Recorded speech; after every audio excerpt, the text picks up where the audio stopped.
This is the Dallas Cowboys Pepsi Postgame Show. Pepsi, proud partner of the Dallas Cowboys. Now, here's Zach Wolchuk and Brian Broaddus. And off, Gibbs up the middle, the C's part. Gibbs slithers right through everybody and goes 13 for the Lions touchdown. Well, that was one of many good plays tonight for Jahmyr Gibbs. 44-30.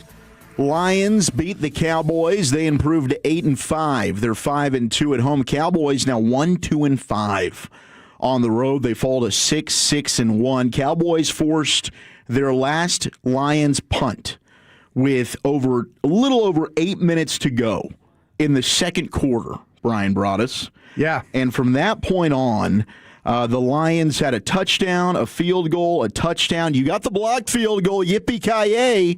Then a field goal, a touchdown, and the end of the game. The defense that was able to get stops for you was not able to tonight. You give up 14 points off of turnovers.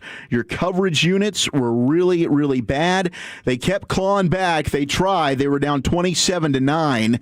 At one point, they had this thing within 3.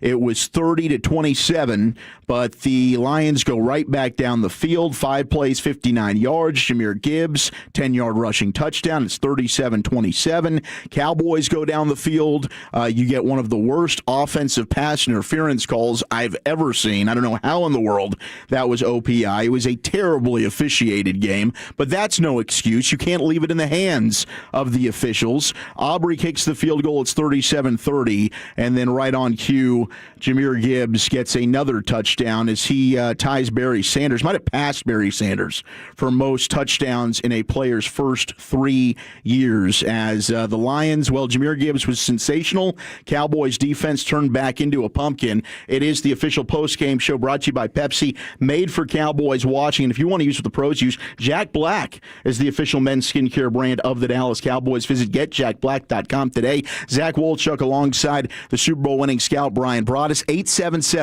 877-881-1053. The number to call, the number to text, 877-881-1053. Certainly frustrating. You had your whole season in front of you. You came in playing great football. Yeah. And you really hurt yourself tonight. You got to give credit to the Lions, but you cannot have some of the self-inflicted wounds and mistakes the Cowboys had and expect to beat a good team on the road. Yeah, the turnovers were poor, having to kick field goals early in that game, lack of pass protection.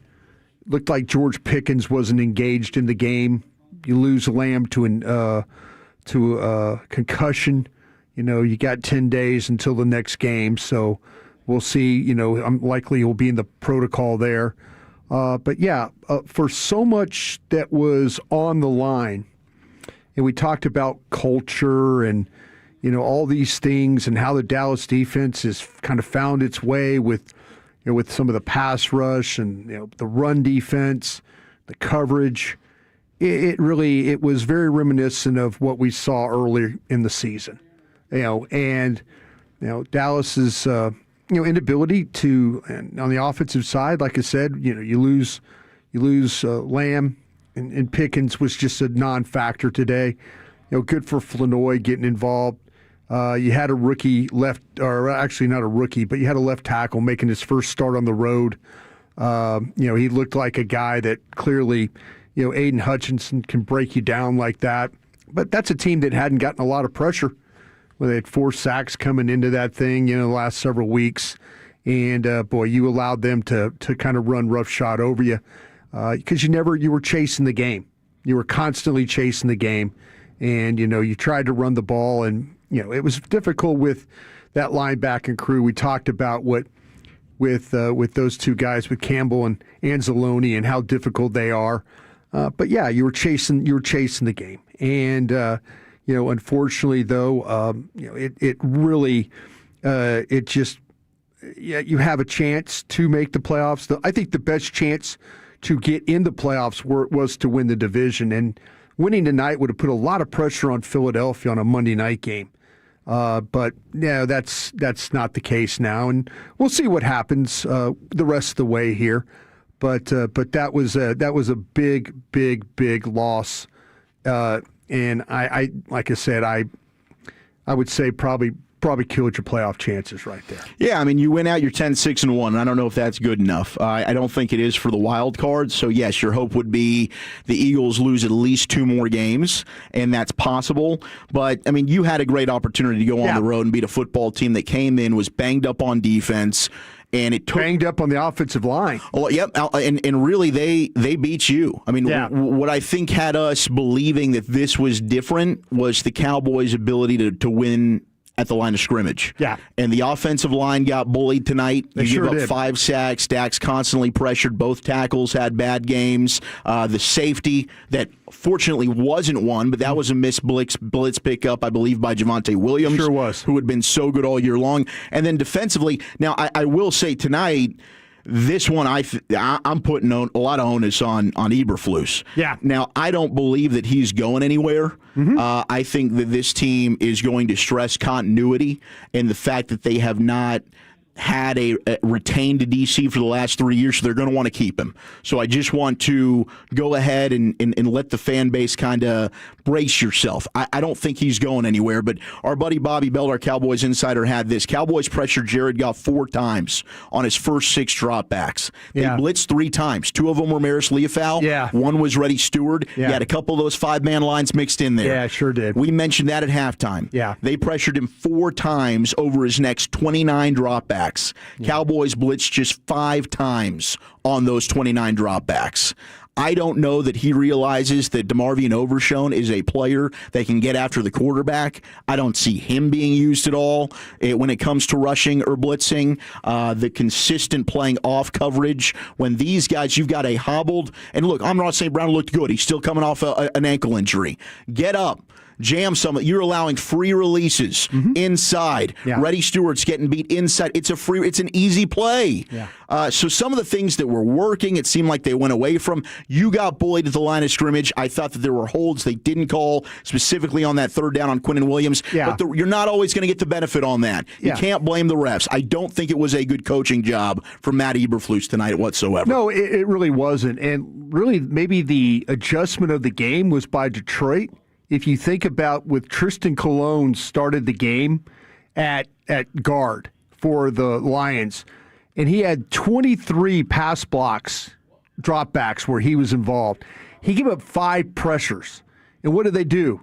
They pulled him out of there. They put Miles Frazier in there at guard, and Frazier was 12 pass blocks himself. He gave up 3 pressures, but he wasn't giving up the pressures like Cologne was. That right there, I mean, they start the game with Cologne in there, and then they take him out because he is doing such a poor job. But Dallas should have kept after it. That's why at halftime you and I were talking about that. And people were going after me a little bit on Twitter, on X about, I said they're saying they're talking about Maris Leofau, and I'm like, well, damn, Maris Leofau is the only guy getting home. He's the only guy getting back there. But, if not Maris Leofau, somebody else. You had Jared Goff, I think, kind of a little bit jittery in this game. He made some good throws. I mean, the Jamison Williams plays. Kenny Clark bearing down on him. That was a big play. He made some big plays. St. Brown made some big plays. But you're in a situation right now where that pass rush needed to get after him. Rushing 4 the way they did, not getting guys home, trying to play some coverage. Man, that's not how you play this guy. The numbers will tell you that you blitz Jared Goff, he's usually really, really good.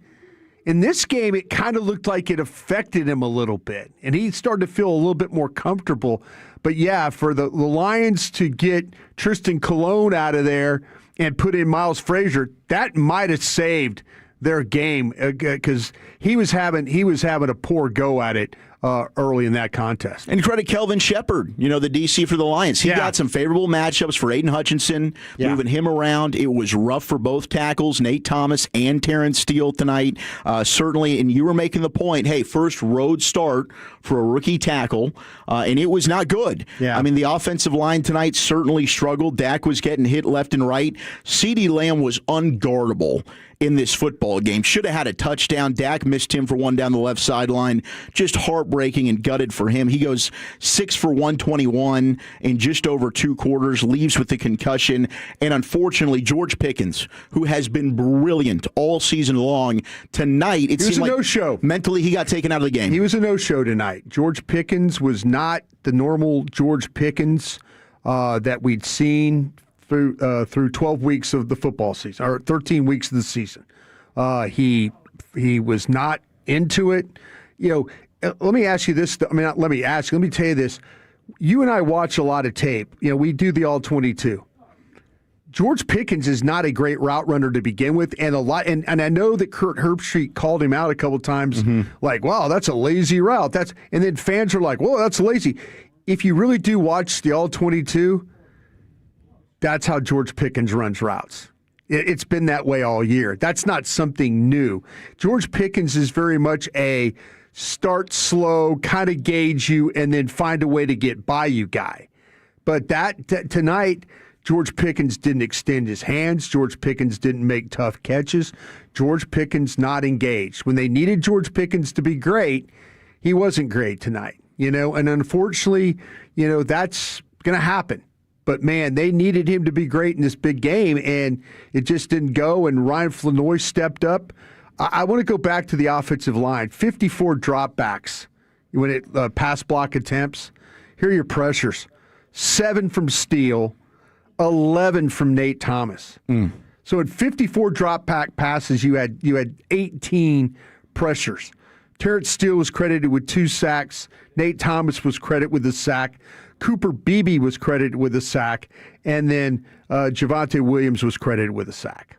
So it was tough. I mean, it was here's a team that really hadn't done very much with the pressures, but No. it was a really, really poor game all around for the Dallas Cowboys when they absolutely needed everything to be working for them, and it had the last couple of games. And another thing we can get to on the other side with the special teams. I mean, the coverage unit was, all night Detroit's having good field position. Over 230 yards on kickoff returns. That's a whole other part of this. Yeah. All 3 phases in the game. All right, we'll get to your calls and texts. We'll continue to break this one down. We'll hear from Brian Schottenheimer, Dak Prescott, Brad Sham. You're listening to the Dallas Cowboys Radio Network. Cowboys fans, here's the game plan. Touchdown Tuesday at Take 5 Oil Change. Just wear your Cowboys gear and save 25% on your oil change. No huddle, no overtime. Just drive in, stay in your car, and roll out. You'll be tailgate ready in 10 minutes flat. Keeping up with your car shouldn't be a tough call. Take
these officials, they're very much the same. There's calls that they make, the DPIs, as you mentioned. There's always a hands to the face. There's always, Yep. There's always something where it's like, oh, keep an eye on this. It's like 7 of them. These guys have officiated like 13 games this year, and then they have like 8 of these offensive pass interference calls, and you're like going, oh, okay. I see what's about to happen here today. All right. But you can't blame it on that. No, you can't turn the ball over 3 times. You just can't turn the ball over. You can't not get any stops on defense. Not at all. And you can't allow them to start basically at the 40-yard line every time, it seemed like. This is what Matt Eberflus did for you today. He played zone coverage 85% of the time. Goff was 22 of 29 for 250 and a touchdown. That was about 8.6 a play. That was almost a 76% completion percentage there. Only sacked 1 time. Played man 14% of the time, 3 for 5 for 59 yards, 11.8 per man coverage snap there. So he went pretty heavy zone in this one, and it kind of bit him a little bit. The Lions did something interesting for them. How about this one, Zach? Lions. What do the Lions usually do when they play against you? Well, they play a lot of zone. No, a lot of man. The Lions? Lions. When they play against the Cowboys? No. When they play, they're the second most man team in the league. And they played a lot of zone.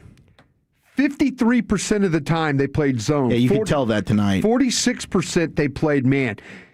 Dak was 17 of 25 against zone. They had 1 touchdown, 2 interceptions. He was sacked 3 times in zone. The man coverage, he was 14 of 22 for 203, no touchdowns, no interceptions. He average against man was 9.2, and he was sacked 2 times. So by them just playing zone coverage, they give up 6.9 a reception against man, which they normally do, right, and get cooked for it. They give up 9.2. Credit to Kelvin Shepard. Yeah, you don't think these teams, everybody's screaming, do something different. We had Dan Miller on, the play-by-play guy for the Lions. Yeah. He's like, you're gonna have to do something. They've been getting killed in this. They haven't been getting pass rush, and they play zone coverage. What do teams do against Dak? They play zone coverage. They put guys in coverage. So tonight you switch and you play zone. You play zone tonight, and here you are. You get 2 interceptions out of it. And you didn't take advantage enough. And one of them was really, the last one was Yeah, it looked like the ball was moving. Well, you were talking about that. Yeah, it looked like to me the ball was moving. I think the officials just want to get the hell out of there.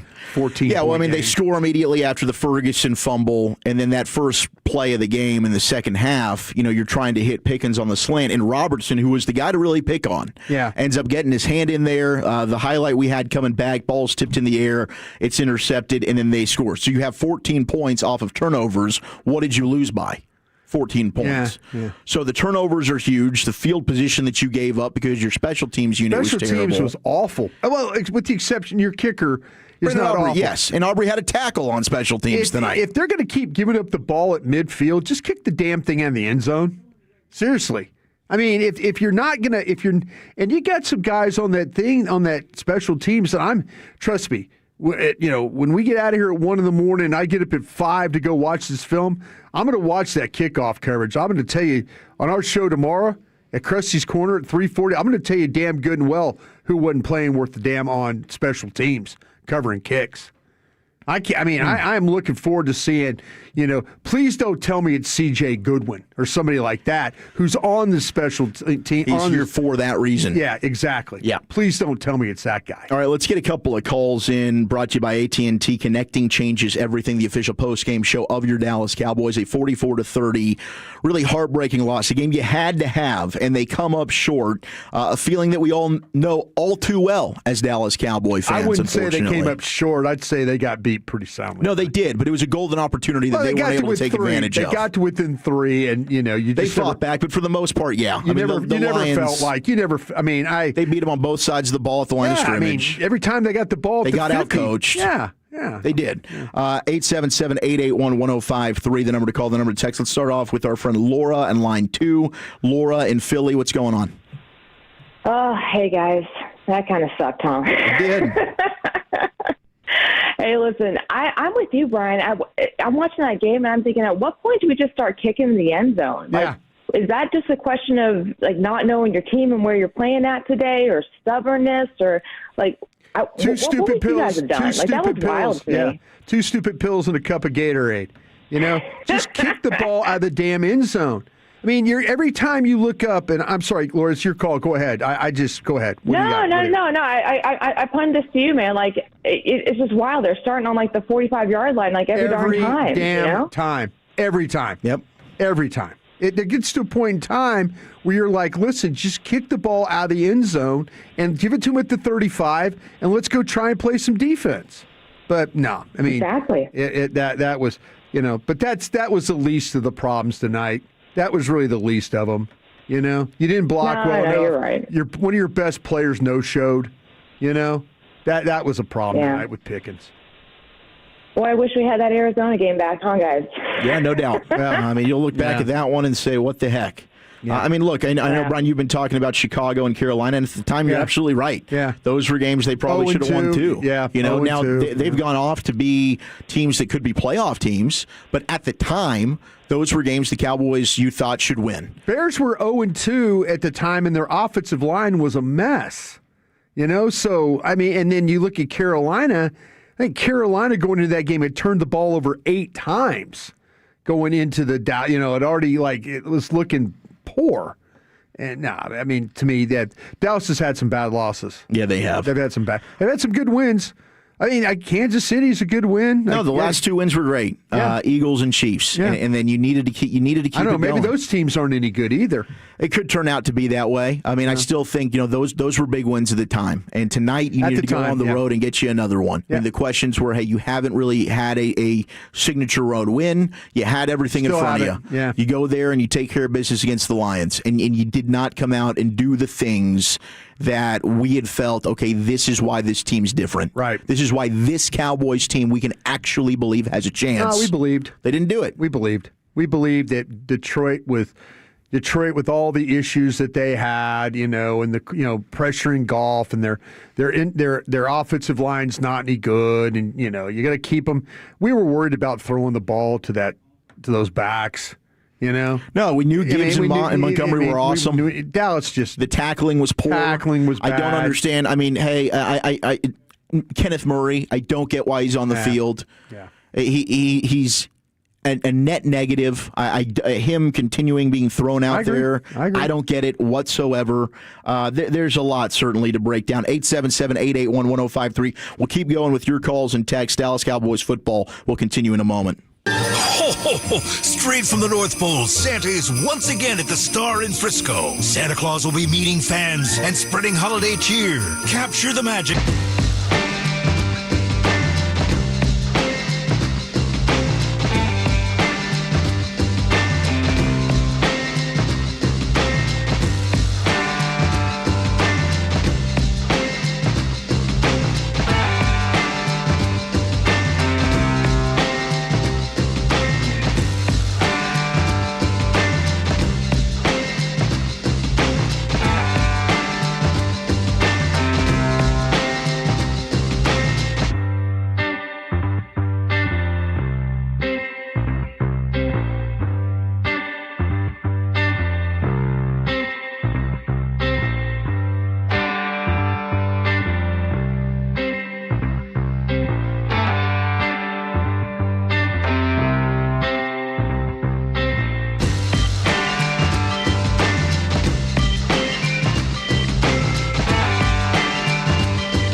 They fall to 6-1 now on the year. Lions improving to 8-5. The game both teams really needed to have. The official postgame show of your Dallas Cowboys. Zach Wolchuk alongside the Super Bowl winning scout Brian Broaddus, and we welcome in the voice of your Dallas Cowboys, the legendary Brad Sham. And Brad, we've been breaking down the special teams, as you just said, the coverage unit. Lions had good field position all night. The defense was unable to get a stop past the 8:21 mark in the second quarter outside of the blocked field goal, and you gave up 14 points off 2 offensive turnovers. I mean, what else were your takeaways from this one?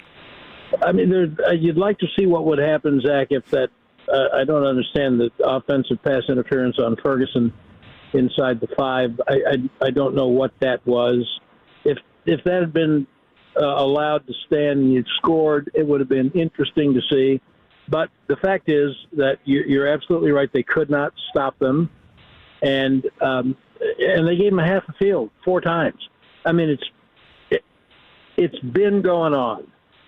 And I asked Nick Sorensen at the coordinator's press conference last week if he was happy with his kickoff coverage team, and he said, "Yeah, they're doing okay." And then whatever else he said, yeah, but they're not doing okay. They're not. They're not doing okay.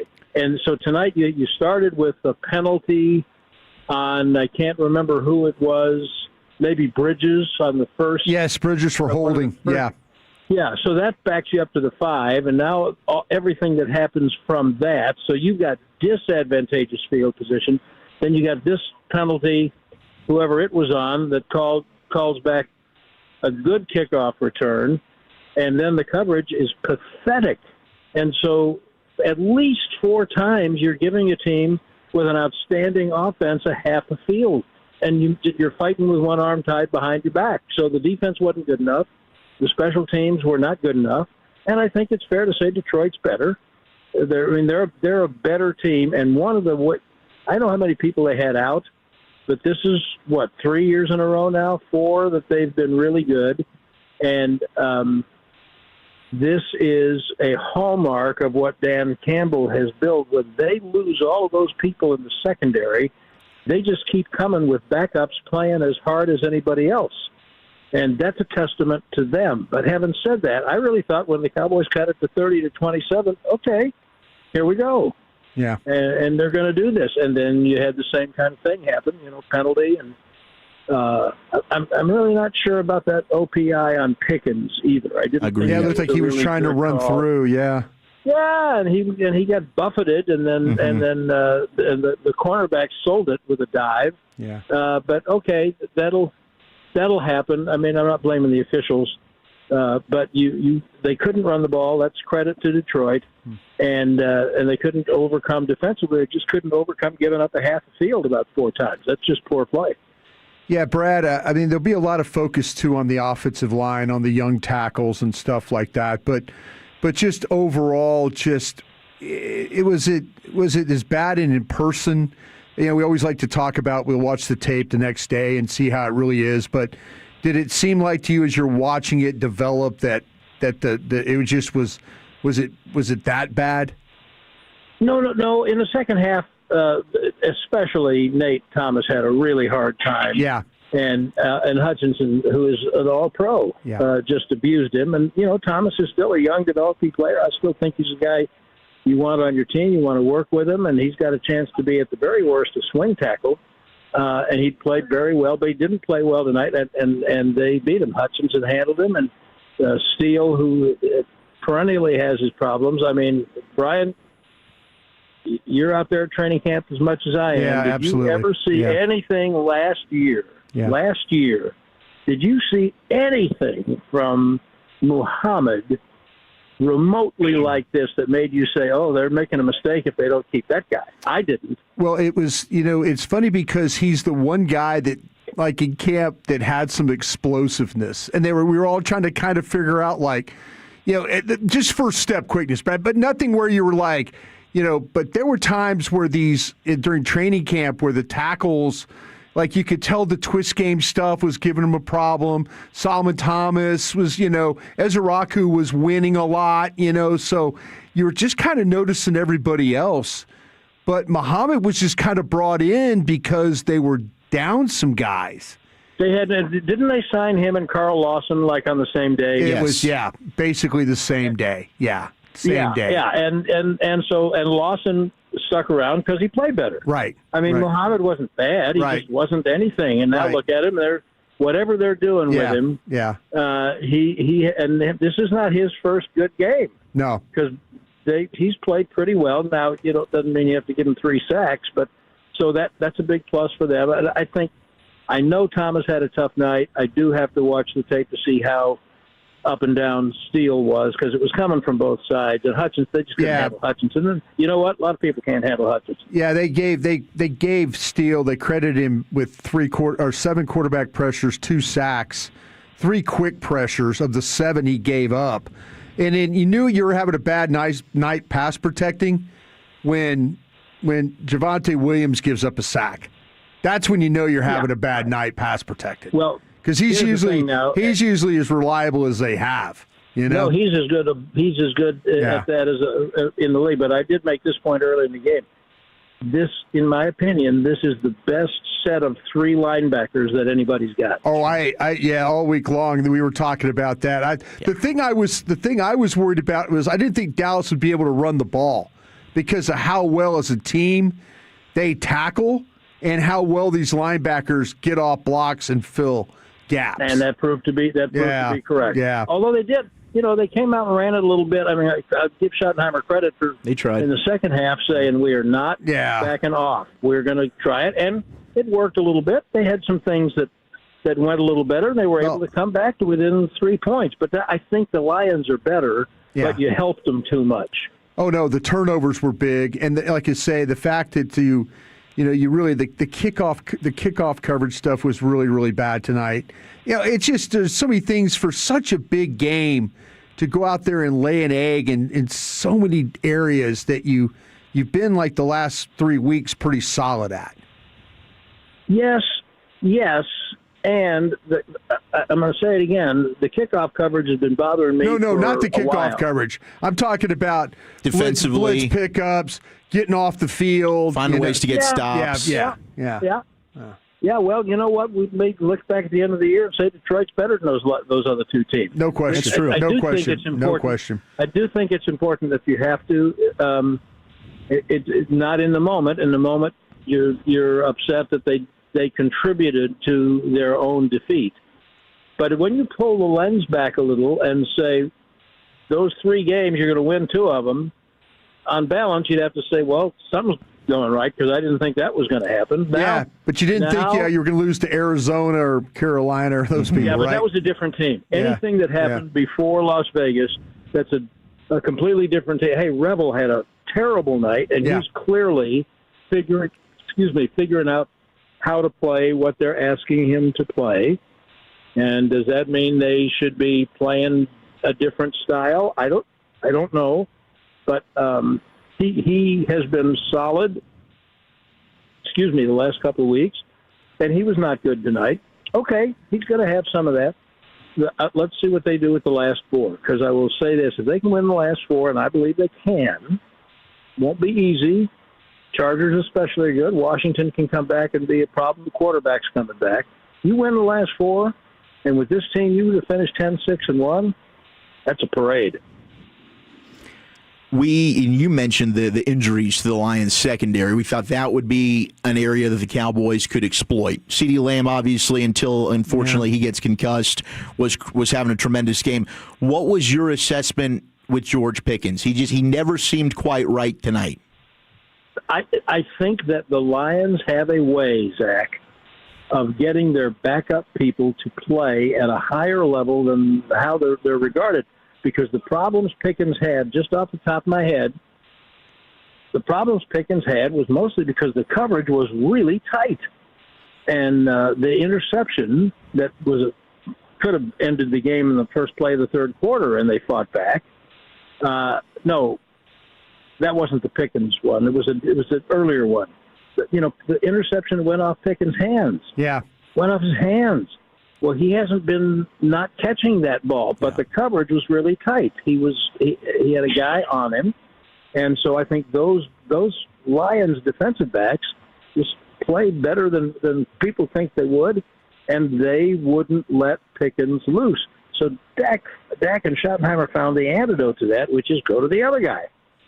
And that was working. And then Flanoy stepped up. He did. Did his part. But look at the fumble on Flanoy. I mean, that's a heads-up, aggressive defensive play. If that's reversed and the Cowboys secondary stealing the ball from a Detroit receiver like Flanoy had from him, we are singing their praise and talking about what a great aggressive defense it is. So fair's fair. But because the turnovers, were there 2 or 3? They finished with 3. The Ferguson fumble and then 2 interceptions. The Ferguson fumble, you could see, looking at the TV screen as they were coming up, Dak was unhappy with him, telling him, cover up the ball. Yeah. So that's kind of on Ferguson. The one off Pickens' hands, I mean, that's in his hands. You expect him to catch it, and then the fumble by Flanoy. So I think, Zach, the answer to your question is they covered Pickens really well, and he was not able to win those battles tonight. He'll win most of them. Any other final thoughts before we let you go, Brad? Yeah, it's a good time for a mini bye. Let them get healthy. They haven't had that yet because they went from the short week right into the 7-day week. So now you get your little mini bye, and hopefully get healthy and come back in on Monday ready to work on Minnesota and start a new winning streak and finish strong. And that would be, hey, Philadelphia is capable of losing 3 more games. It's not likely, but they could lose to the Chargers. They could lose to the Bills. And I'm telling you, they could lose one to Washington. The quarterback's coming back. So you just have to do your business, and it'll be interesting to see if they bounce back. Because here's the other thing. I think we talked about it on the pregame with Eric. You always hear coaches talk about, and I think we all know why, that you want to be playing your best football in December if you're a contending team. And McCarthy's 12-win teams in 22 and 23 did not do that. Yeah. And I think the tip-off we got from those teams that they were not going to do well in the playoffs was that they did not play well in December. So this team just had the November they had, and they fought back tonight. Now I want to see how they play in December, and that's going to tell us a lot of things. Brad, thank you so much, sir. Safe travels as always. We'll catch up with you next week. Okay, boys. See you next week. Thanks. There he goes, the legendary voice of your Dallas Cowboys, Brad Sham, brought to you by Blockchain. Are you ready to learn a new game and invest like the pros? Don't worry.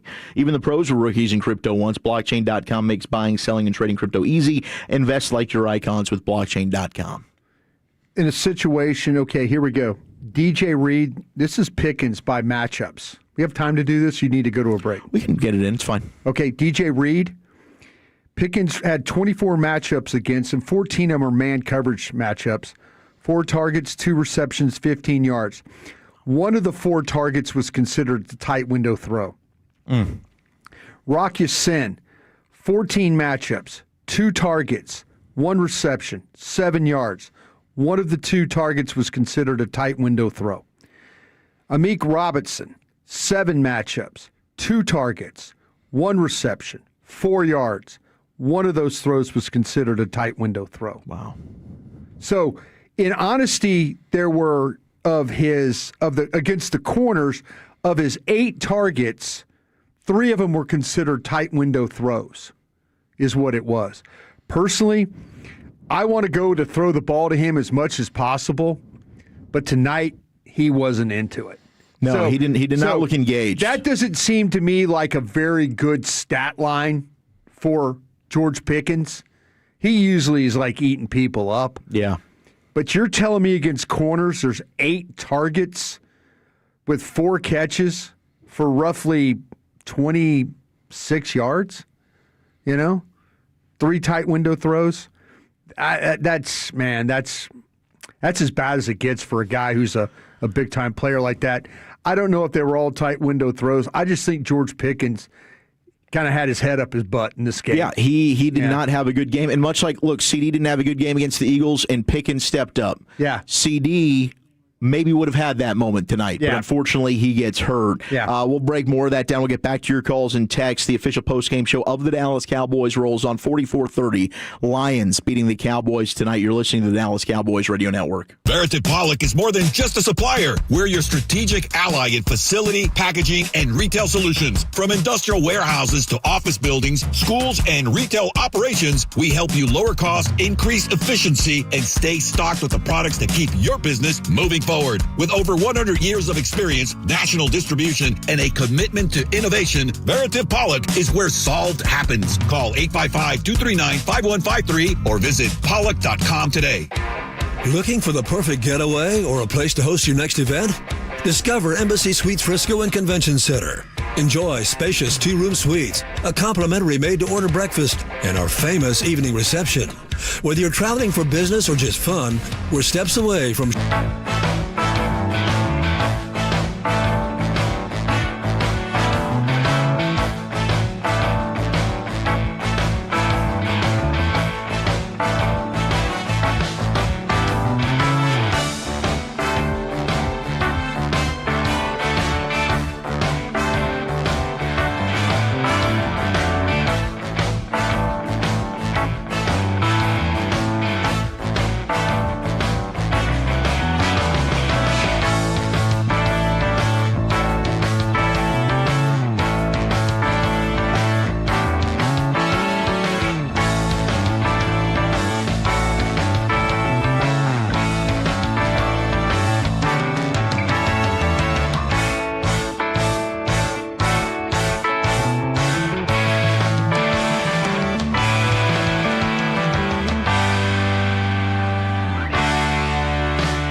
TheOnTimeExperts.com. The On Time Experts, the official HVAC partner of the Dallas Cowboys. Prescott back, four-man rush, and they're going to get to him, and he breaks away, and he looks, and he throws it out to Ferguson at the 50, and then the ball's out, rolling around, not sure who's on it. Lions are on the Ferguson fumble at the Detroit 47-yard line. Oh, boy, one of the biggest turnovers of the night. Jake Ferguson putting it on the ground again, and he's talked to us about that. You know, we have him on our weekly players show. Yeah. And he said, man, I need to do a better job when I'm fighting for extra yards, not allowing them to rip the ball out. And it happened right there. 877-881-1053, the number to call, the number to text, the official postgame show of your Dallas Cowboys. Zach Wolchuk alongside the Super Bowl champ Brian Broaddus, 44-30 Lions over the Cowboys. And, you know, another element before we get back to your calls that we haven't discussed was the Cowboys settling for field goals and the inability to get touchdowns. Certainly some situations there throughout the game where you and I wondered, you know, should you be aggressive? Should you go for it? I think the biggest one was probably right before the half. It's 4th and 4, the Lions 37. There's 50 seconds left. On a 3rd and 15, you just hit Ferguson for 11. And you had already kicked 2 field goals earlier in the game. It was 17-6 at that point. But just the clock management by Schottenheimer there, he trots out the field goal unit, then Dan Campbell calls the timeout. If he puts the offense out on the field, right, you run the clock down. Right. Maybe the Lions wait to take the timeout, so now they don't have time to go and get the 3 points back, which they ended up doing. Yeah. So the way that he managed that, and also maybe kicking the field goal instead of being aggressive and going for it in that situation, I think all of that is fair to criticize. No, absolutely is. And what's the specific one that was there a question whether, or you were just talking about the operation of leaving time on, Yeah, I thought the clock management was bad. Because I was looking at the 4th down decisions but yeah, here. what did it say? 4th and 4 at the Detroit 37, 50 seconds left in the first half. Yeah, okay, it's 4th and 4. They need actually 4.2 yards is what they need. And so it's coach's decisions, as you mentioned, field goal. It's a toss-up. So it's a toss-up there. It's 14.7% go or 13.9% kick the field goal. So the go for it basically by 0.7 is what they're saying. So that one could have gone either way, according to the 4th down decision chart.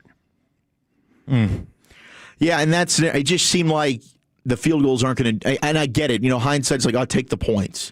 But you needed touchdowns, and you settled for too many field goals ultimately, and it came back to bite you. Of course, the turnovers were absolutely huge, and you heard one of the big ones there with Ferguson, who also had a penalty. I mean, the first half was rough for Ferg there. You just cheered for America's team on the field. Now see them on the reels. Cowboys-themed casino games developed by Aristocrat, now at a casino near you. Aristocrat, a proud sponsor of the Dallas Cowboys, and do you have a gambling problem? Please contact 1-800-GAMBLER for 21 and over. We don't know. 817, can you give us any confirmation that it's just a concussion on CD?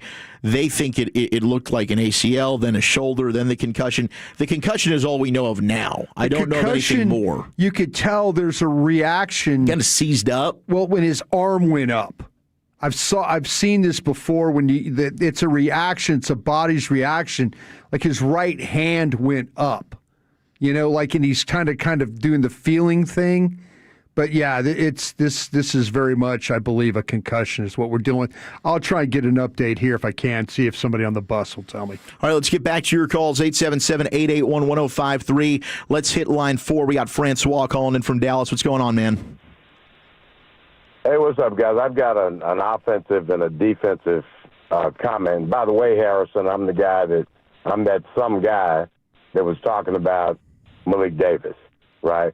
And here's what I want to say, and I'll hang up after I make my defensive comment and listen to your response. I think it's a mirror effect, and I'm going to tell you what I mean by that. Is the interior of the Cowboy offensive line, they've got something there. The interior of the defensive line, they've got something there. what they're struggling with on offense is at tackle, right? Now, if it's me, because Guyton played the majority of his career at OU at right tackle, 8 games. 8 games. Yeah. 8 games. Yeah, 8 games. He's played more games. He's played more games at left tackle than he has right tackle in his career. Well, here's what I would say. Based on what I've seen thus far over the last couple of years, I would move him to the right side, right? Mm-hmm. And I would go get me a cornerstone left tackle. The other thing is they're missing explosion at the RB2 position, right? They don't have a 1-2 punch. You know, somebody that can make plays in the running game when there's not a whole lot there. I'm not saying Williams hasn't been good. We know he has. But when you have to spell him with a below-average running back, right, that's really not going to give you anything, and you can't run the football like you alluded to earlier. How often do they play the second back? Yeah, I'm just saying they don't have anybody to spell him. No, but they don't have anybody that can blitz pick up like this guy can. That's the problem. That's the biggest issue they have with running back too. And that's why guys like Blue and they never got to Maffa. Now maybe they make a determination that they can get to Maffa. Maybe they move on from Davis or something like that. But they don't play running back 2 because of how well Williams blitz pickups. But we saw today that was a little bit of a problem. Yeah, and to my point exactly, they don't have a running back 2. Now, the defensive side... Well, they don't play the running back 2 because he can't blitz pickup. But exactly. And so I'm just saying... So are you asking for an explosive player? And I'm telling you why they don't... To say that Davis is not explosive, I don't think that's accurate on your part. Well, I don't think he is, and he definitely can't blitz pickup either. Because if he could... he wouldn't have been on the roster all these years and been on the practice squad. Okay. If Miles Sanders hadn't got hurt, Malik Davis wouldn't see the field. Now, my defensive comment is that you're still too little at defensive end, right? When they went jumbo and had 3 offensive linemen, they destroyed the Cowboy front.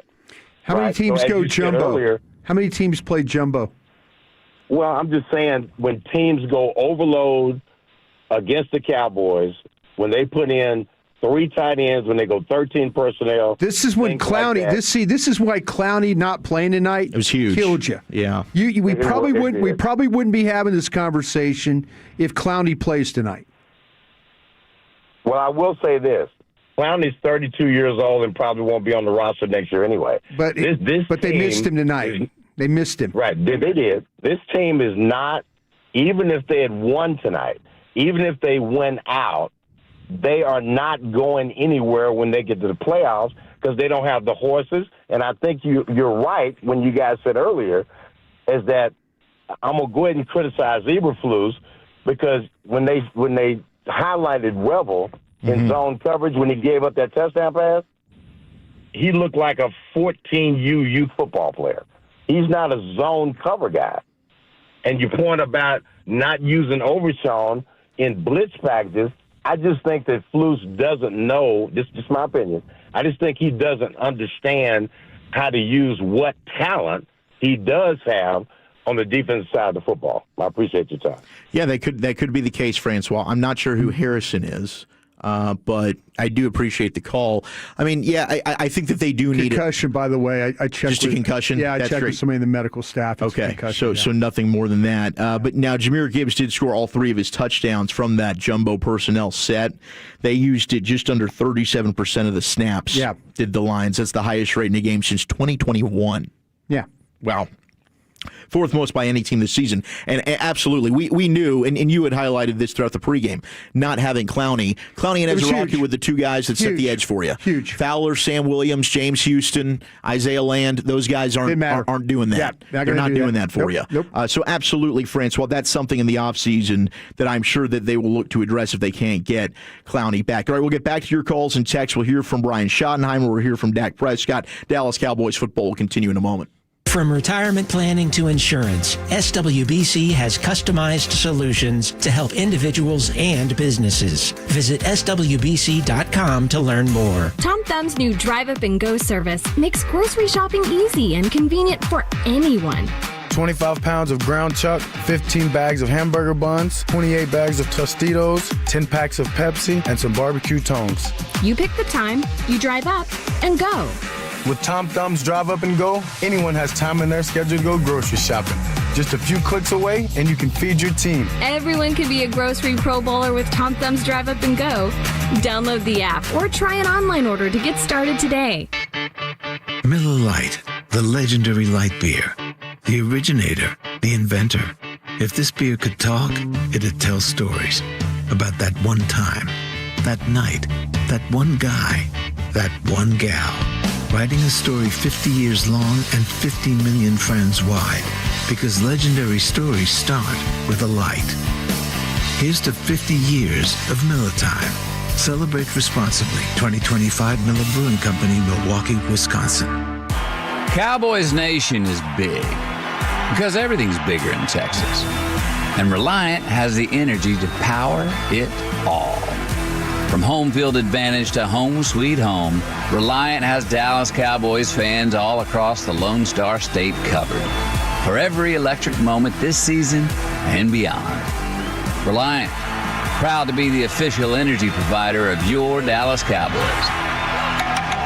Reliant, PUCT number 10007. The big game may be over, but there's always a reason to keep the celebration going with Hillshire Farm Little Smokies Cocktail Links. With endless ways to enjoy their rich flavor, our Little Smokies Cocktail Links will satisfy friends and family alike.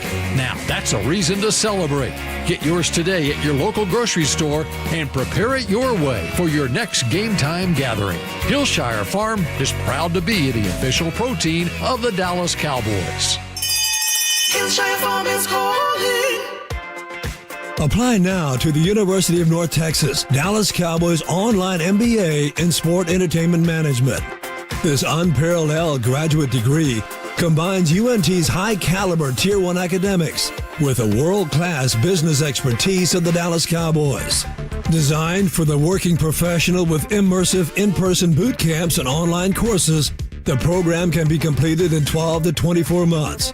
UNT, a proud partner of the Dallas Cowboys. And the throw sails wide. Marcus Simeon just misses. My first years in the league were tough, but even though I led the league in errors, I knew that my hard work would make tomorrow better. Today at Globe Life Field, we're proud to honor Gold Glove winner Marcus Simeon. Every day I work towards a future that is better for my family, my teammates, and my community. That's why I trust Globe Life. For over 100 years, they've been helping families protect their financial future. Globe Life, make tomorrow better. One of the main reasons for poor vehicle performance is a dirty fuel system. It can cause decreased fuel economy and actually do harm to your engine over time. By adding Lucas Fuel Treatment to your vehicle, it cleans and lubricates the entire fuel system, pump, carburetors, fuel injectors, and valves as you drive. It also improves your vehicle's performance. It's a non-solvent product designed to protect both gasoline and diesel engines. Lucas Oil, the official oil of the Dallas Cowboys. The Dallas Cowboys Pepsi postgame show continues. Pepsi, proud sponsor of the Dallas Cowboys. Brought to you by AT&T. Connecting changes everything. Pepsi. Whether tailgating at the stadium or grilling at home, on game day, Cowboys fans deserve Pepsi. Blockchain.com. Invest like your icons with Blockchain.com. The islands of the Bahamas. It's not one island. It's a lifetime of them. And by Miller Lite, the only beer of the Dallas Cowboys. Goff in the gun, back on his right. They're going to blitz off the edge. They're going to run into the middle of it. Montgomery shreds the line, still going to the 20. Oh, Montgomery's going to stroll in. Touchdown Lions. Missed sloppy tackling, 35-yard run for David Montgomery. Atrocious tackling. I mean, you saw night and day differences between two teams. The Lions team rallies to the football. flying to the ball carrier on the ground, open field tackling. You had multiple opportunities, whether it was Jahmyr Gibbs, David Montgomery, Jameson Williams, Amon-Ra St. Brown. The Cowboys did not tackle well. One of the plays that really stands out, you get Jahmyr Gibbs along the sideline. It's third down. He's a couple yards short of the line to gain, and Deron Bland can't do it. He goes out of bounds. Next thing you know, boom, there you have it. Here's Gibbs, slip ring free. There's a first down for the Lions. They extend a drive. Another big reason why defensively, you just could not get off the field and get enough stops in this one. 44-30. Lions beat the Cowboys. A wasted opportunity for Dallas, and now you got to win out. You got to win your last 4. You'd get to 10-6-1, and I don't know. I don't think that's good enough to get in on the wild card. You're going to have to hope that the Eagles lose probably 3 out of their last 5, I would assume. Yeah. And maybe you can win the NFCs that way. Yeah, that's what you kind of got to hope for. But right now, you look like a team that is not capable of winning on the road against a team that has got some good weapons. It's. I'll tell you what. I went back and watched George Pickens' effort on the deep ball. Did you see that one? Very poor. Man, we've seen him make some incredible adjusting catches or catches where he's tracking it. I don't know if he lost it. I want to believe he didn't see it. But, man, that seemed like a ball that George Pickens, when you split the double coverage like that seems like a ball that needs to be caught, And what a poor game for him tonight. It was bad. Terrible situation for this entire team to really, they've had some stinkers this year. But for what was on the line tonight, boy, that was as bad as it gets. And you've got 2 stud receivers. And a couple weeks ago, it was, oh my gosh, CD, get him out of here. He's pouting. I hate the body language, all the drops, move him, get him off the team. George Pickens has been brilliant this year. Yeah. Tonight, CD Lamb was the guy. Yeah. CD's toasting DJ Reed. He was unguardable. He was the one that, Pickens is off, much like CD was off against the Eagles, as I mentioned earlier. Pickens is able to pick him up. He makes the plays. Tonight, CD seemed like he could have gone for over 200 yards. Yeah. Unfortunately, he gets hurt. When he gets hurt, George Pickens, in the biggest game of the Cowboys season, didn't show up. Yeah. And it's a contract year. You're going to be asking for a ton of money. You've earned it up to this point.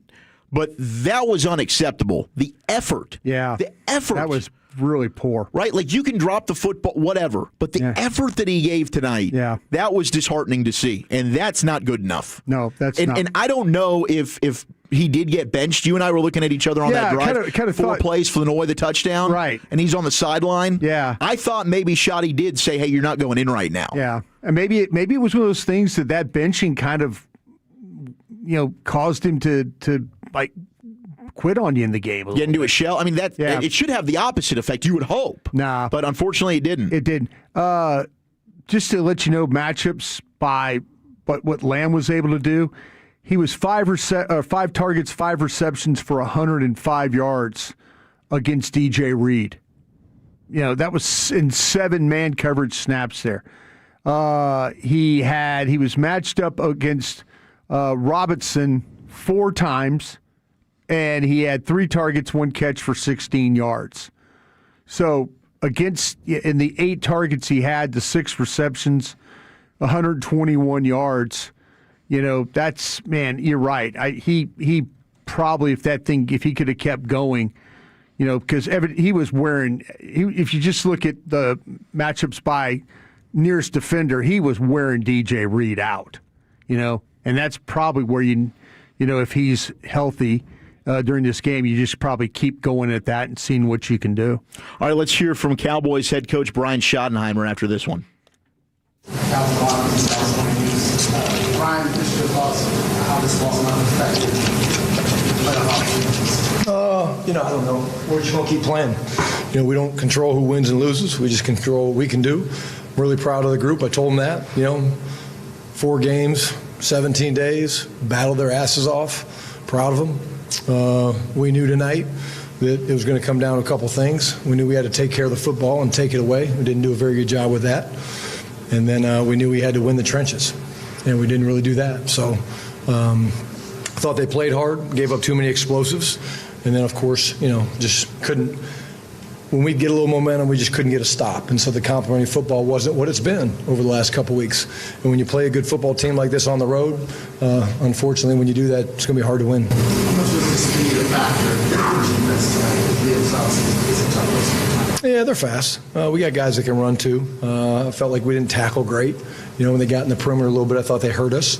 We have to look at that. But it's an explosive football team. Thought, Goff played very, very well, but we just gave up too many explosives.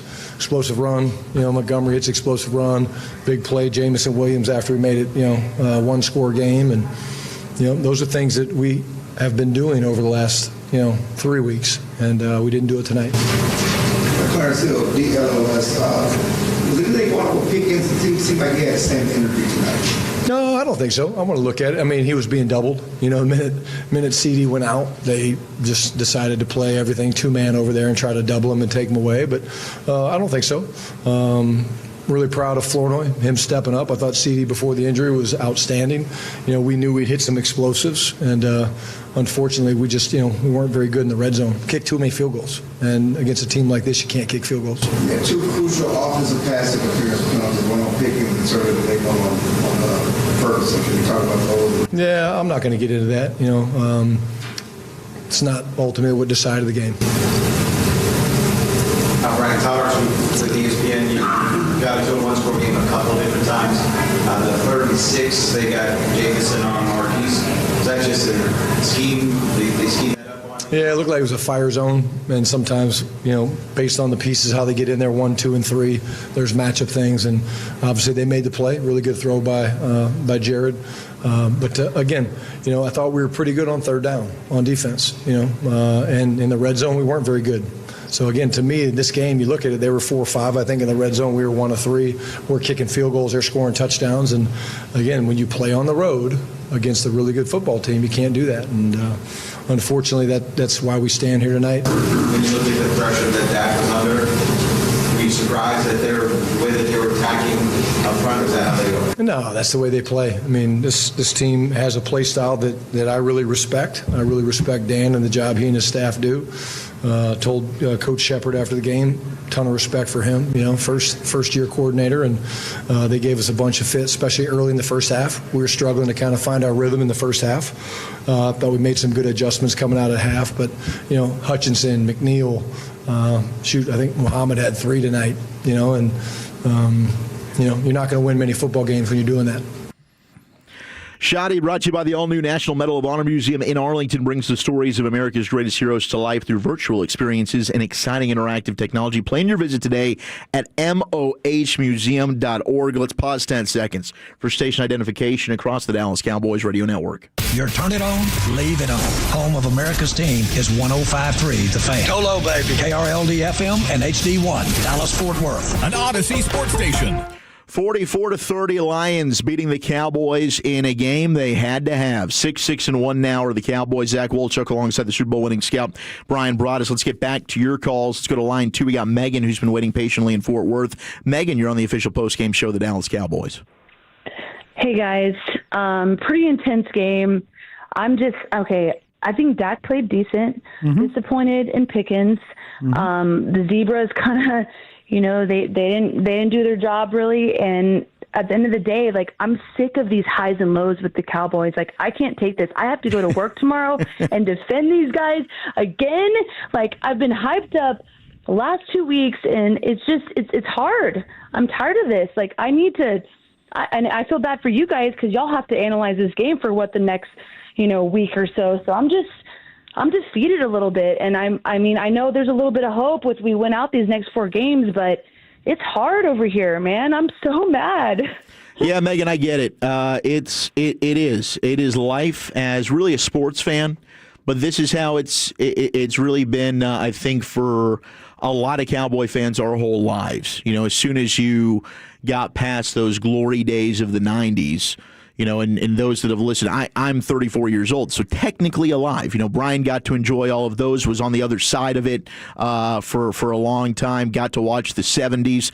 But really, this is how it's gone. You've got teams, some years you're thinking, hell yeah, you got a chance. It ends in absolute heartbreak. The problem is they've just never seemed to have the complete roster. The offense has been great one year. The defense isn't. The defense will step up, like in 2022 against San Francisco. They hold them to 19 points. Offense has a letdown. They've never had the total product, right? I know our buddy Voch Lombardi will use the peanut butter and jelly. They've never been able to get the peanut butter and jelly right at the same time. To me, that goes back ultimately to the team building aspect, the roster construction, the general manager, right? So all of those decisions, that's why this year, these 3 weeks after the trade, I was thinking maybe the line of scrimmage, maybe now, maybe with Quinnen Williams, which you've got at the defensive line, still not quite good enough to where you need to be on the secondary. Safety play's not good. No. You got young corners that are going to grow, and you're going to go through some lumps and learning and growing pains, but maybe you get Diggs back. Bland, you still have hope for that he's a really good corner, but this team clearly does still have holes. Yeah, I thought Bland was really poor tonight. I didn't, and if you look at really, and Ravel was, Ravel had his problems too. Let's be fair about this. I just thought that Bland was really, really, really poor in the way he played. And you could, and I'm interested to watch how kind of everything, how the tape was going to show me what happened. But I just kind of feel like, to me, this was one of those days where, Bland, when you start to look at the targets his direction, he just didn't seem like that he was in. He had 7 tackles, he had 8 targets, 5 of them caught, 85 yards, Couple of big missed tackles. You look at Ravel. He had 6 tackles in the game. They're saying that he had 3 targets. This is nearest defender, by the way, guys. 3 targets, 2 receptions, 28 yards. They gave up the touchdown. It just seemed like to me that Bland was kind of playing on his back foot tonight. That was he just wasn't into, he just wasn't in and locked in and coverage wise as well as he probably needed. But you could say the same thing about Ravel. Right. You could say the same thing about anybody that lined up in the secondary and had to make some plays. It just didn't happen. Reedy Stewart playing 5 targets, 5 receptions, 49 yards. Kenneth Murray, I know there's a lot of people standing at the gates with the pitchforks and the torches and about Kenneth Murray. 1 target, 1 reception, 26 yards. Some big damn plays. And I think just overall, it just wasn't where it needed to be. Overshown, 5 targets, 4 receptions, 39 yards. Mm-hmm. It seems like everybody that had to do something in that game when it came to playing some pass coverage or actually getting pressure. Think about Marquise Bell. How many times it seemed like that he was locked up on Jamison Williams there? 2 targets, 2 catches, 42 yards. Big time mismatch. And they exploited him. Yeah, that's what I'm saying. It was Williams or it was St. Brown. They trusted, Eberflus trusted, and people say, well, Marquise Bell is one of the fastest guys you have. Marquise Bell is a safety. He is not the cover guy. No. We learned about Marquise Bell in their Dan Quinn administration. You could play him down around the line of scrimmage, and you could let him tackle and be that guy. Yeah. But you put him in coverage and put some of these other safeties in coverage, it's a big problem. And we've been kind of talking about that. This is something that they're absolutely going to have to fix, when this season's over. All right, we'll get Dak Prescott's thoughts, more of your calls in Texas. We're going until the top of the hour. You're listening to the Dallas Cowboys Radio Network. Cowboys fans, here's the game plan. Touchdown Tuesday at Take.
Elliott. You can celebrate the Cowboys Christmas extravaganza powered by Reliant at the Star in Frisco. That's going on now through the 20th of this month. You can join us every Friday and Saturday night for an electrifying holiday performance. For details, visit thestardistrict.com. Zach Wolchuk, Brian Broaddus, the Super Bowl winning scout, 44-30.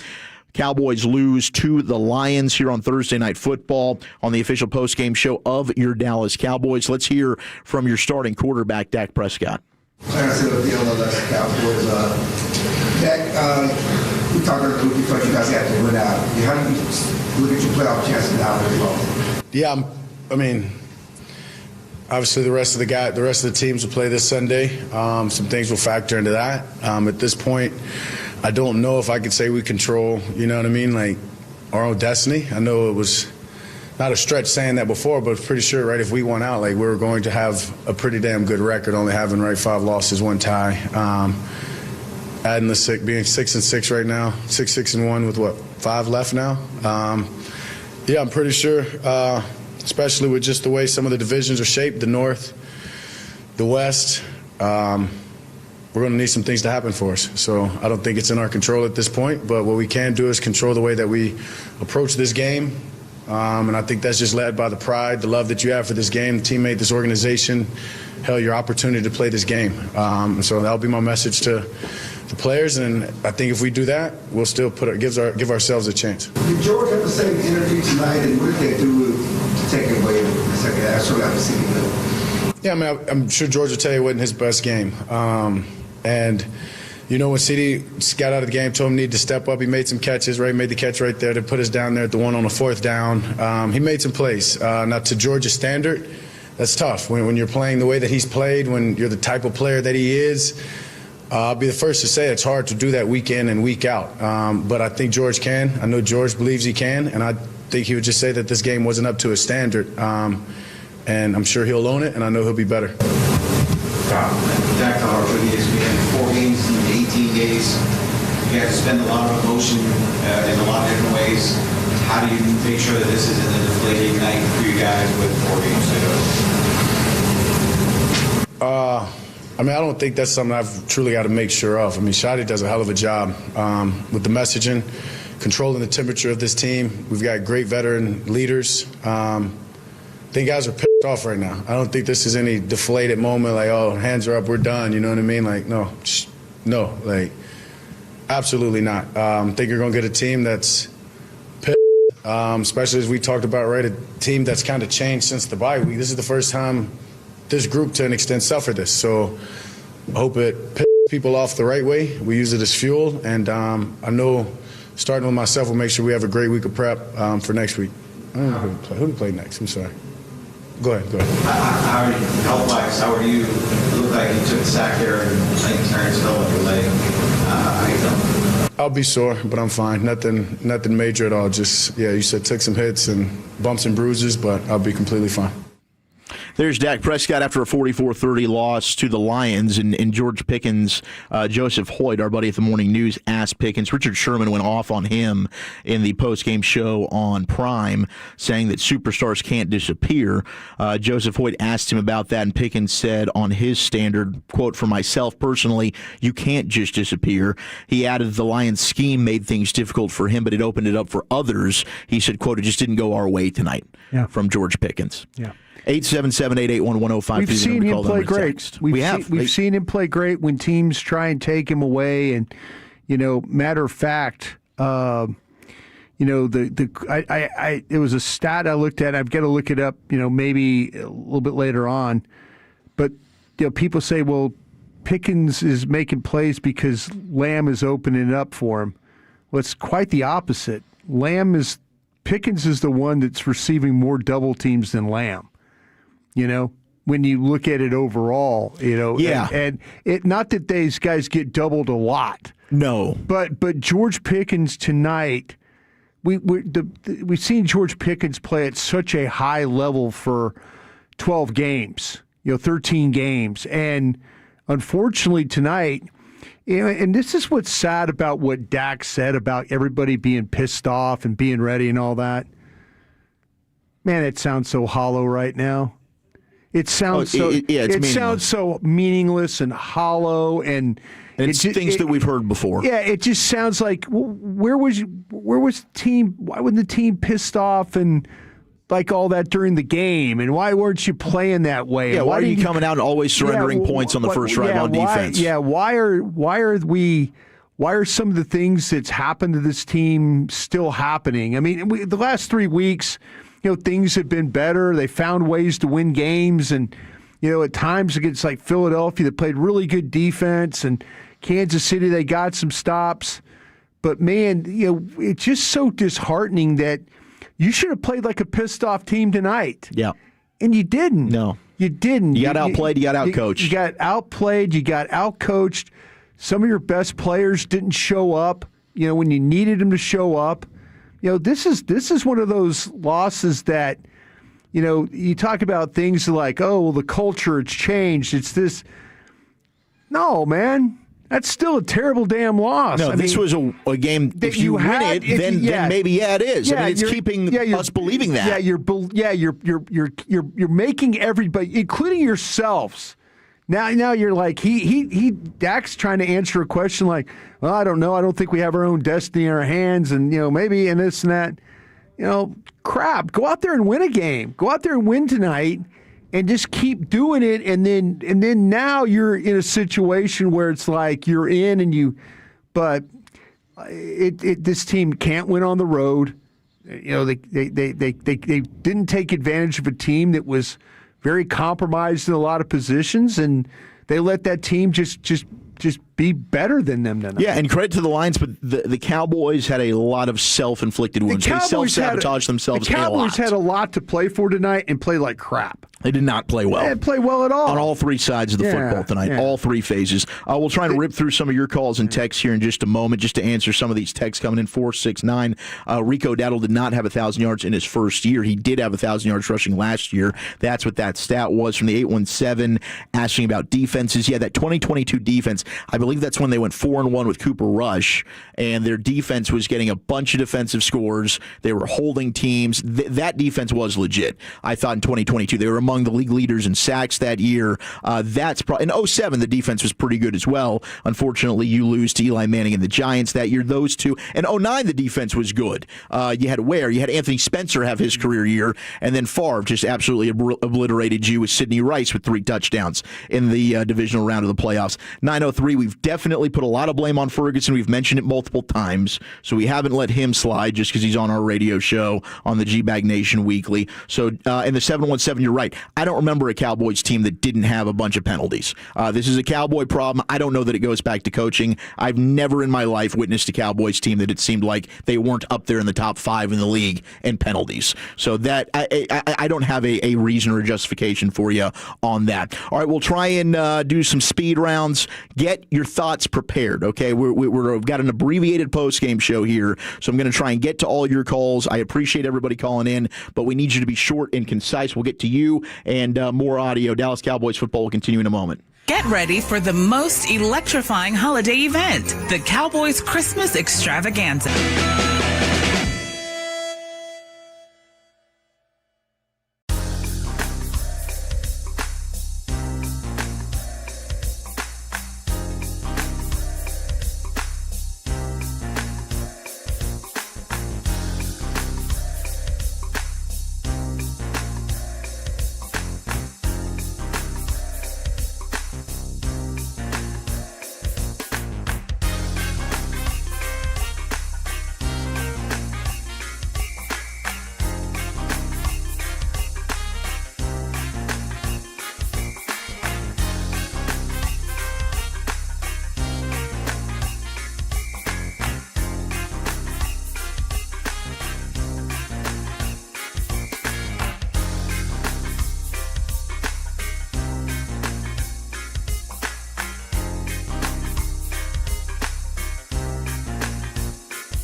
Visit windonation.com/Cowboys now for details. Window Nation, proud partner of your Dallas Cowboys. Back to throw, good protection.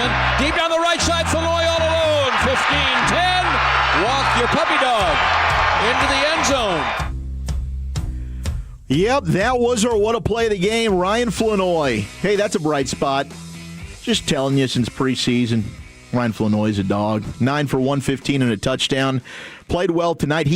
Somebody had to step up once CeeDee Lamb goes down. Early on, I do think it was like, wow, they are targeting Ryan Flournoy a lot. It made sense once Lamb goes down. Sure. But early on, it was, wow, Flournoy's getting all the targets here. Is Lamb, Pickens, are they not on the field? The what a play of the game brought to you by Whataburger and the Salvation Army doing the most. Good 44-30. Lions beating the Cowboys in a game both teams desperately needed. And the Cowboys now have no chance, other option. They've got to win their last 4. They got to get to 10-6-1, and they got to hope that that's good enough. 8% chance to make the playoffs, according to ESPN right now. It's okay. What's Pepe doing there in the pit? He's playing like the Cowboys special teams coverage unit tonight. All right, he's struggling tonight, and he knows that he's off, and he can smell the weekend here in about 40 minutes or so. Yeah, gotcha. Zach Wolchuk alongside the Super Bowl winner Brian Broad is here in the official Cowboys postgame show. All right, I'm going to fuego rapido rapid style here. Since we have an abbreviated post, I want to try and get to as many calls as possible. So please, when we get to you, try and be concise with your thoughts. Yeah, we're doing great. We'll try not to butt in here. We'll let you say your piece and then move on. Let's go to our buddy Jim on line 5. Jim, what's up, man? Whoa, Jim.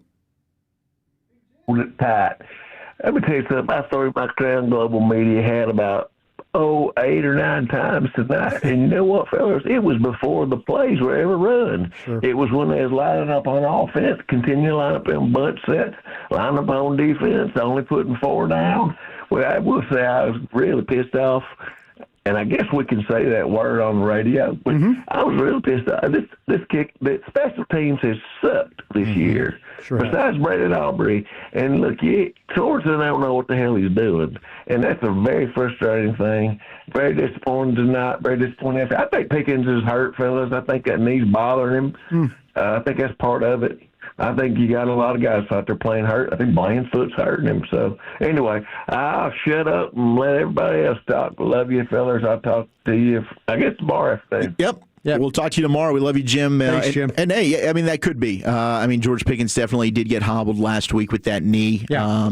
I think everybody's dealing with something at this point in the season, but that could be a factor. Let's go out to line 6. We got Brian and McKinney. Brian, what's up? Hello, Brian. Hey, sorry, I take it off speaker. I guess my biggest issue was everybody's kind of giving Dak a pass tonight just because the numbers look okay. He had the overthrow on CeeDee Lamb, easy touchdown on the left side.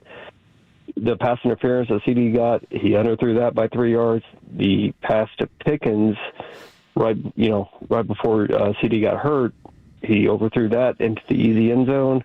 Then they put CeeDee on the right side because he likes to throw on the short side, and he missed that by 2 yards. And I just don't understand why we always give Dak a pass on these big games when he, not every time, but he definitely had a bad game. Go for it. Go for it. Big time throws. Yeah. Big time throws. Big time. We criticize Pickens for not catching the ball. I've not heard one criticism of Dak and missing the big throws. Yeah, we haven't. We haven't tonight, Brian. But I think why is they get back to 30-27.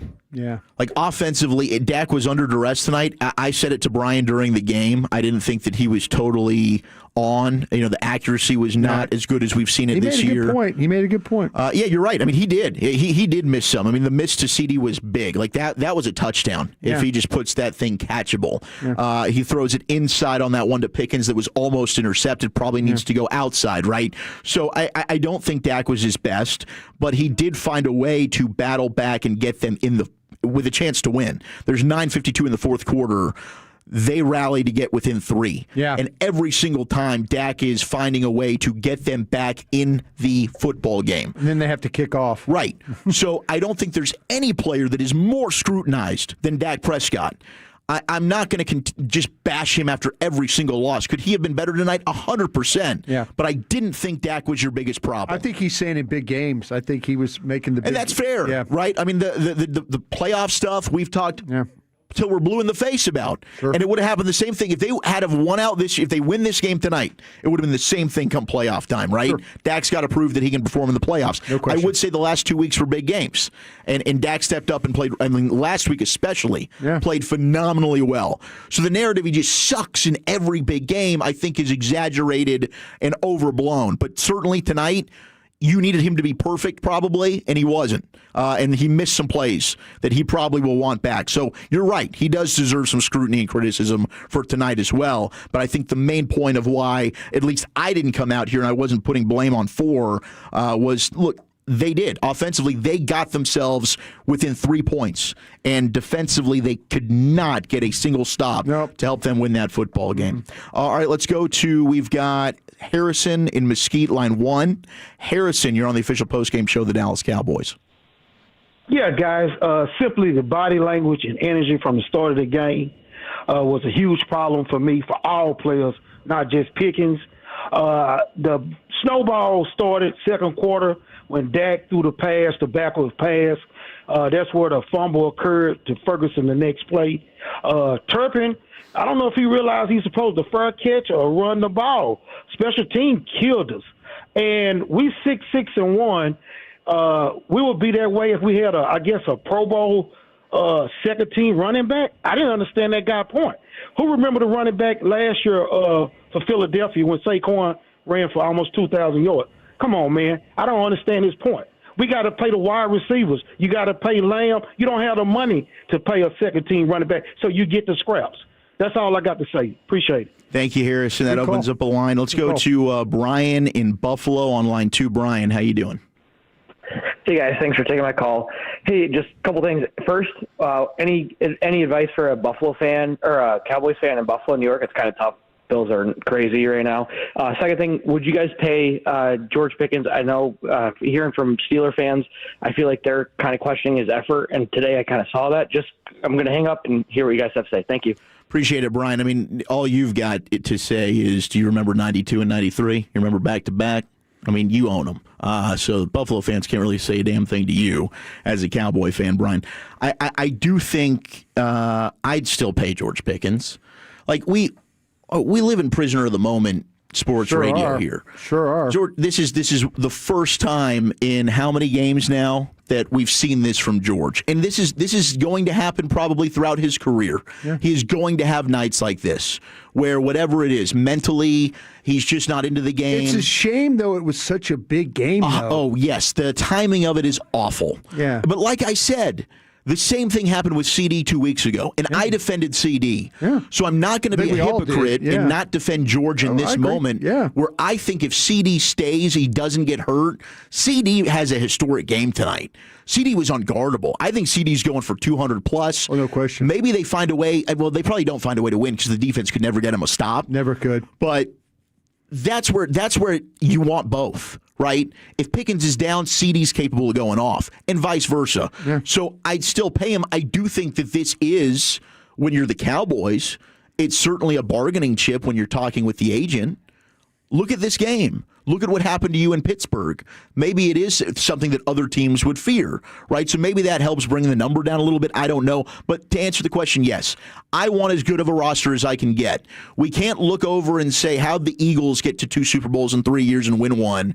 Well, because they built a darn good roster. Part of that is they got 2 legit wide receivers, Smith and Brown. Yeah. You've got one. You've got that now. You got a better duo. Mm-hmm. I don't want to see them get split apart here. And I think Flanoy can be a legit wide receiver 3 moving forward. Yeah, it might be a situation, though, if you don't want to spend the $30 million on him, that you look to the draft. You know, that maybe we're not thinking about. Maybe it's time. Maybe it's instead of, if George Pickens is showing up late and George Pickens is missing meetings and George Pickens is kind of doing things that, like, star players get away with, But now you're like, do we really want to keep this going? But yeah, I see no reason why not. I'm a huge George Pickens fan, but I wonder if it's going to come to a point where, like, listen, we can't spend $30 million, but we can use one of these first-round picks out and go get a wide receiver if we really want to do that. No, that's and we've seen a couple that would be worthy of possibly drafting. Maybe it's Carnell Tate out of Ohio State. Maybe it's Boston from Washington, Lemon from USC. I don't think you're going to get Tyson from Arizona State. I love Tyson. There's certainly some options there. Okay, that opens up a couple of lines. We'll try and get to the rest of you that are on hold. We'll also get more tape from the locker room. Dallas Cowboys football will continue in a moment. Bell Nunley has been committed to serving their clients for over 4 decades. This Dallas...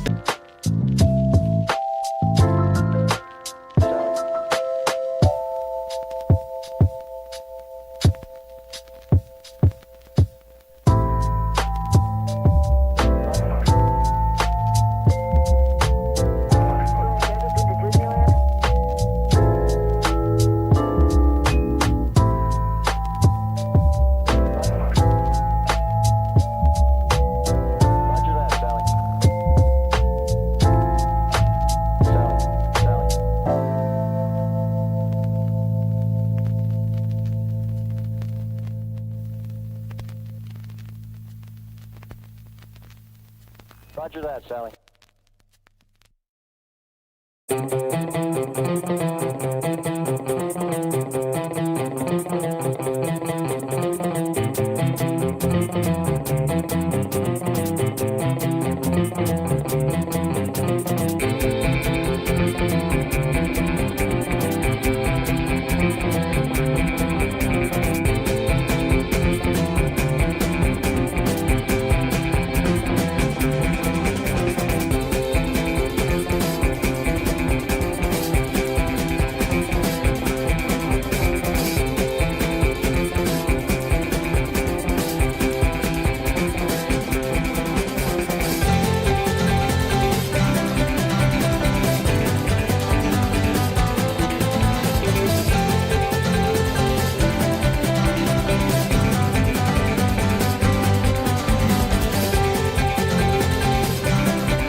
Ford, your Texas Ford dealers. Ford is the best in Texas. And by DallasCowboys.com. Keep track of the boys with daily podcasts at DallasCowboys.com and on the official Dallas Cowboys app.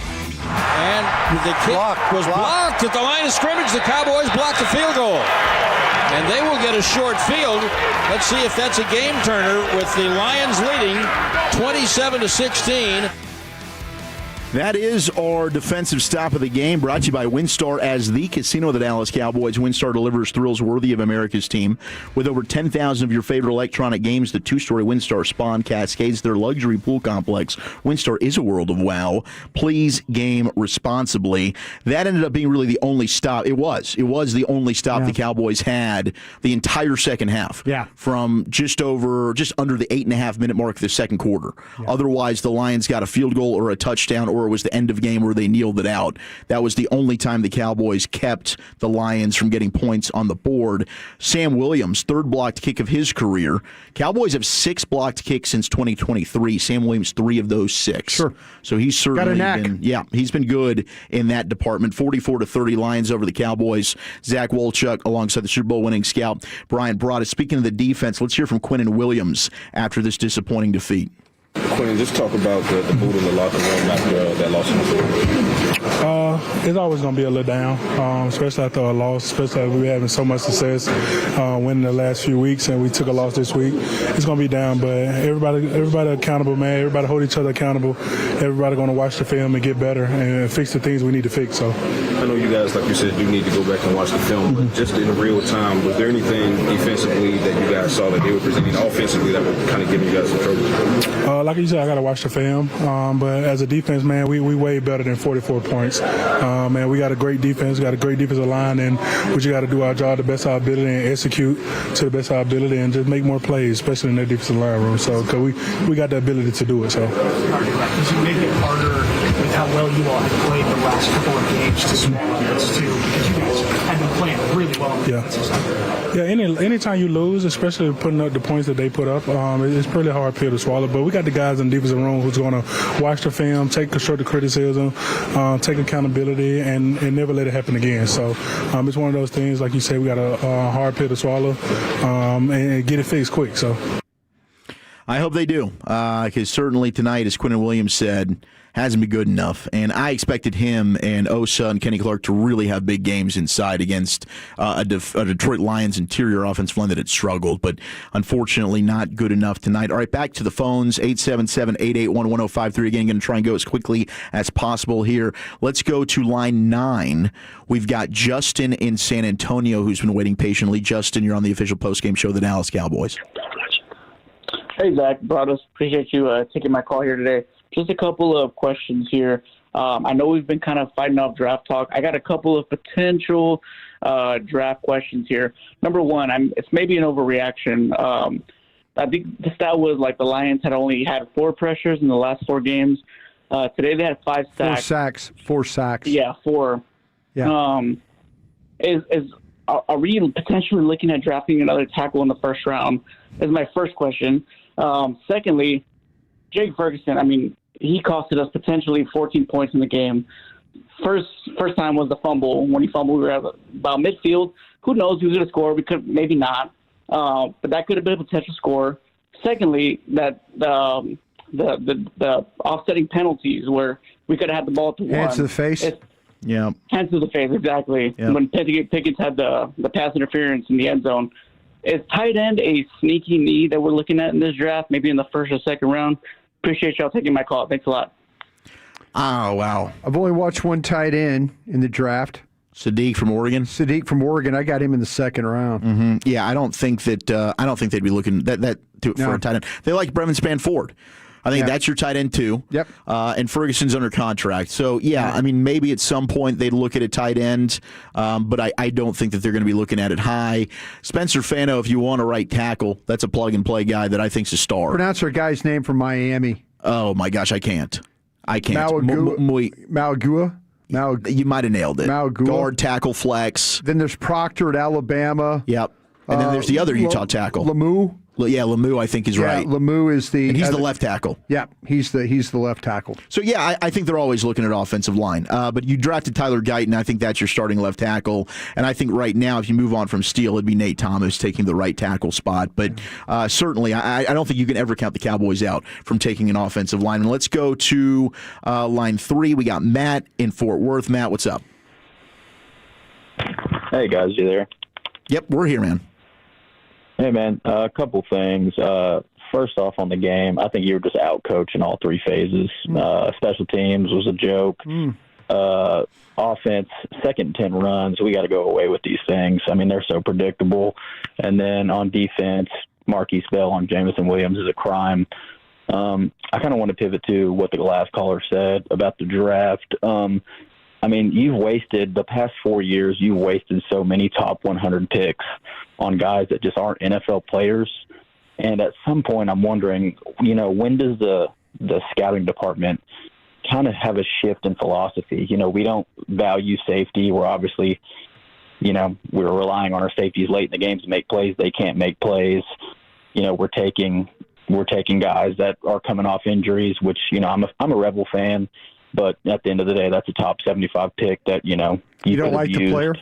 You don't like the player? No, I like the player. I just Did you like in the last 3 weeks, 2 weeks, 3 weeks that he's played? Yeah, I have. I have. And you guys are the draft experts. I trust you guys when it comes to the tape and all that stuff. And I do like the player. I don't know if there was a player at that spot, that would have been a better fit. But I mean, long term, I do like Revel. I'm talking about the guys, the Tolberts of the world. Right. That's Shoemaker. Yeah, I get take the damn coaches out of the draft and out of the scout of the room, and that's the problem with this organization. The biggest problem is, like, when you got coaches that can scout, they don't listen to them. When you got coaches that can't scout, you do listen to them. You got some scouts that probably aren't very good that probably need to be replaced. Yeah.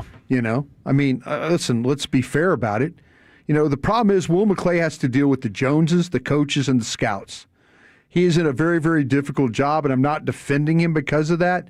I'm just saying, though, this is not the way this organization goes about getting players. It's difficult because the coaches should coach and the scouts should scout. Mm-hmm. And there's too much crossover there for the coaches scouting. And I think that's some of the reasons why. I believe this with my heart. Will McClay took Mozzie Smith because of Dan Quinn. He had a chance to take Bergeron, Dan Quinn and Will were like best friends when they were here. He tried to help Dan Quinn with some of the picks. Dan was a roll up his sleeves and get out there and scout guy. Yeah. And I think everybody appreciated that. But you want to talk about missing some picks. Yeah, scouts have a hand in this, no question.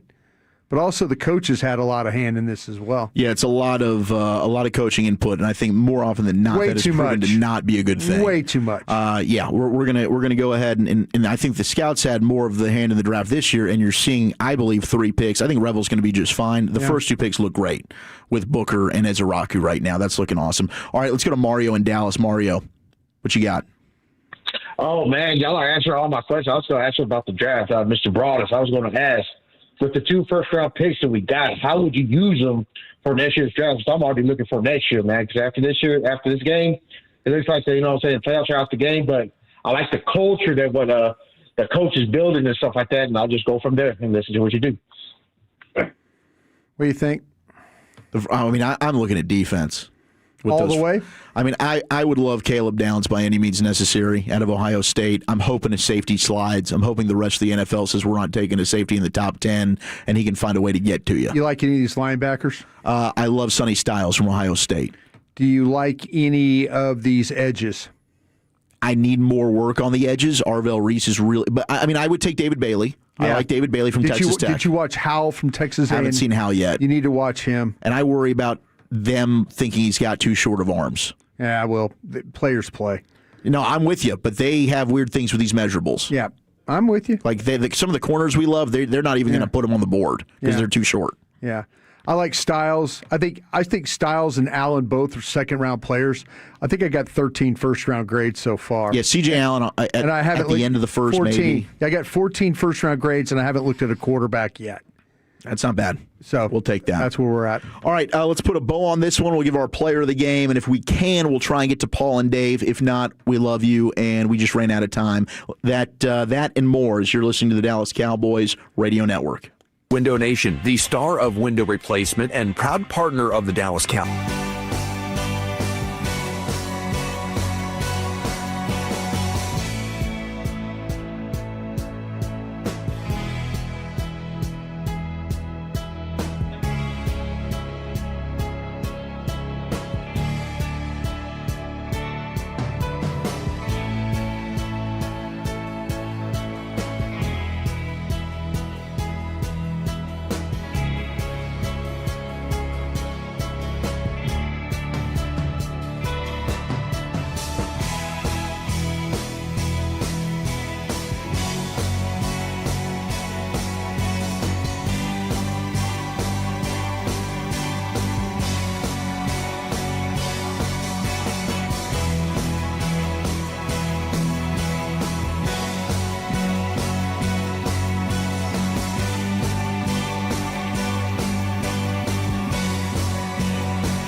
relentless pursuit of justice.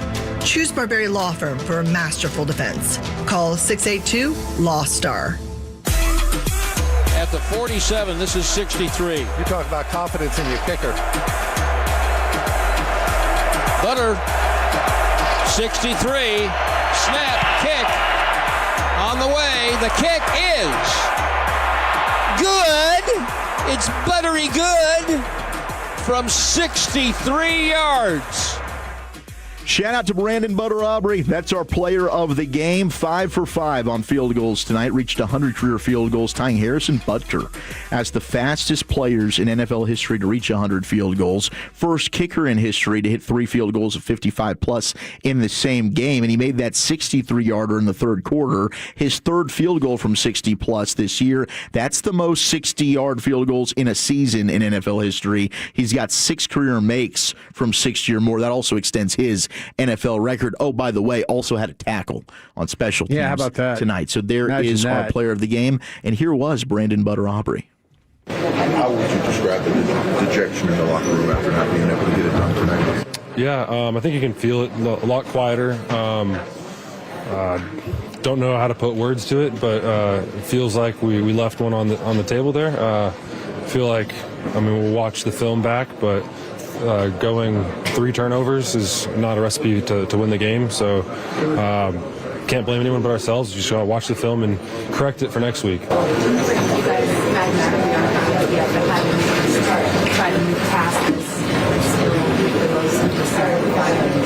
Yeah, we've got opportunities to play games in the NFL, and if we do our part and win football games, it's not only putting ourselves in the best position to make the playoffs, but going into next year, building some momentum and some confidence in our system, our staff, our players, and then anytime you go in an NFL or professional football or professional any sport field, you need to put your best stuff out there because you're always trying out for your job. There is Brandon Aubrey following this 44-30 loss to the Lions. Cowboys now 6-1, and they'll be back at it Sunday Night Football against the Vikings. J.J. McCarthy looks like he's going to be back. We'll see how he plays this weekend. But that'll be a prime-timer back at home, AT&T Stadium. So we'll look forward to that. Now let's try and get our last couple of calls. We only have a couple of minutes left. Paul in Wisconsin on line 8's been waiting. Paul, what's going on, man? Give us something quick. Brian, it's 11, or you guys, it's 11 degrees here in Racine, Wisconsin. God bless you. Brian, I'm sure you remember those days, right? Loved them. 3 things. Number 1, Brian, and maybe you guys can say, I think we've been lacking for since Darren Woodson is just a smart, good positional, hard-hitting safety. I've seen too many, and I didn't see the game tonight, but I saw the highlights.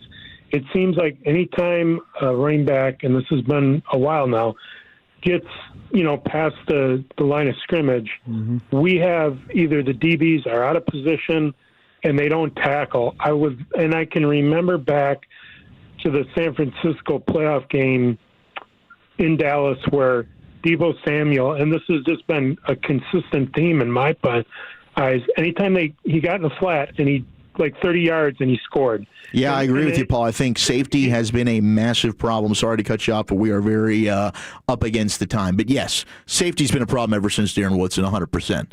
That's why I'm kind of pounding the table for Caleb Downs. One, I think he's the best player in the draft, personally. I'll fight anybody on that. I think the dude's going to be an absolute stud.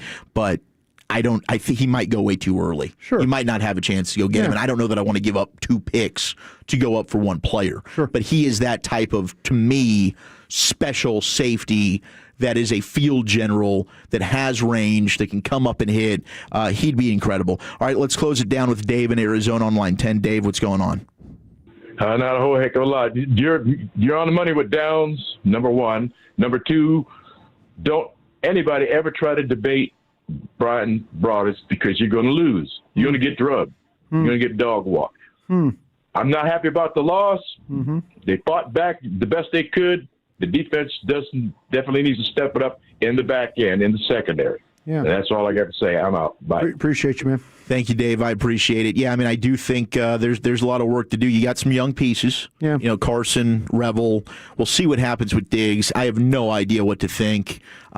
Christy made it seem like maybe he's not even going to be ready for the Vikings game. Yeah, she threw that out there. So who knows? And then with bland inconsistency, especially a player now that you've got for the future, that's got to get cleaned up. And maybe he is still dealing with injury.